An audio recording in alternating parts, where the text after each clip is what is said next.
उत्तराखंड में इन दिनों थूक जिहाद पर सियासत गरमाती दिख रही है। बीजेपी प्रदेश अध्यक्ष महेंद्र भट्ट ने थूक जिहाद को लेकर प्रदेश से बाहर के मुसलमानों पर निशाना साधा है, तो वहीं प्रदेश के मुसलमानों के बचाव में नजर आए हैं। अब महेंद्र भट्ट के बदले सुर पर मुख्य विपक्षी दल कांग्रेस ने निशाना साधा है। उत्तराखंड में थूक जिहाद पर गरमाई सियासत, कौन फैला रहा थूक जिहाद? बीजेपी प्रदेश अध्यक्ष महेंद्र भट्ट का बयान, सवालों के घेरे में बाहर के मुसलमान। उत्तराखंड में इन दिनों थूक जिहाद पर सियासत गरमाती दिख रही है। मसूरी और देहरादून से खाने की चीजों पर थूकने का मामला सामने आया तो विशेष समुदाय को लेकर बहस शुरू हो गई, लेकिन इस मामले में बीजेपी प्रदेश अध्यक्ष महेंद्र भट्ट ने मुसलमानों को ही बांट दिया। थूक जिहाद पर बोलते हुए महेंद्र भट्ट ने कहा कि ऐसा करने वाले उत्तराखंड के मुसलमान नहीं हैं, बल्कि प्रदेश से बाहर के मुसलमान प्रदेश के भीतर आकर ऐसी घटनाओं को अंजाम दे रहे हैं। सुनिए महेंद्र भट्ट का बयान। और मैं फिर कह रहा हूँ कि उत्तराखंड का ये मुस्लिम समुदाय हो नहीं सकता है। वो यहाँ के देवतुल्य स्वरूप को भी समझता है, यहाँ के रहन सहन को भी समझता है, और अनेकों स्थानों पर यहाँ के धार्मिक स्थलों पर उनका जाना होता है। हमारी पद्धति के अनुसार वो पूजा पद्धति भी कई बार अपनाते हुए मैंने उनको देखा है।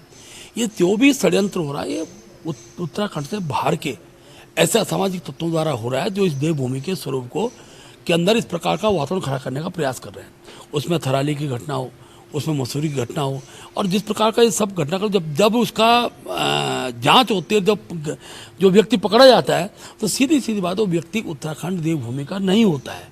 इसलिए मैं इस बात को बहुत दावे से कह रहा हूँ, यहाँ के मुसलमानों को अब चाहिए कि ऐसे तत्वों के खिलाफ वो भी सख्त कार्रवाई करें।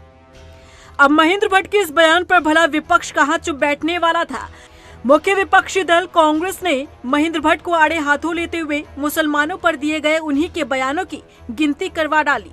भाजपा प्रदेश अध्यक्ष महेंद्र भट्ट का कहना है कि जो थूकने वाले प्रकरण सामने आए हैं वह बाहरी मुसलमानों का काम है, और उत्तराखंड के मुसलमान, पहाड़ी मुसलमान ऐसा कर ही नहीं सकते। मैं विनम्रता पूर्वक महेंद्र भट्ट जी से पूछना चाहती हूँ, मदरसा बोर्ड के चेयरमैन के रूप में मुफ्ती शामून काजमी, जिन्हें आप बिजनौर से अपना सिरमौर बनाकर लाए हैं, वो कहाँ के मुसलमान की गिनती में आएंगे?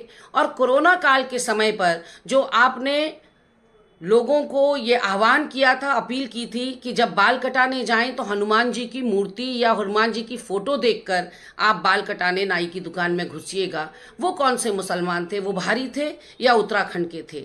ऐसे में महेंद्र भट्ट जी अब अपनी निकृष्टतम चालों पर उतर आए हैं, सियासी राजनीति पर उतर आए हैं, क्योंकि उन्हें निकाय चुनाव में, पंचायत चुनाव में और केदारनाथ उपचुनाव में यहाँ के सभी नागरिकों का सहयोग चाहिए। बता दें कि थूक जिहाद को लेकर सूबे के मुखिया पुष्कर सिंह धामी ने भी सख्त संदेश दिया है कि लव जिहाद, लैंड जिहाद के बाद थूक जिहाद को भी उत्तराखंड से मिटाकर रहेंगे। वहीं महेंद्र भट्ट का अचानक यूं उत्तराखंड में रहने वाले मुसलमानों के बचाव में बोलना हैरान तो करता ही है। रफ्तार मीडिया के लिए देहरादून से ब्यूरो रिपोर्ट।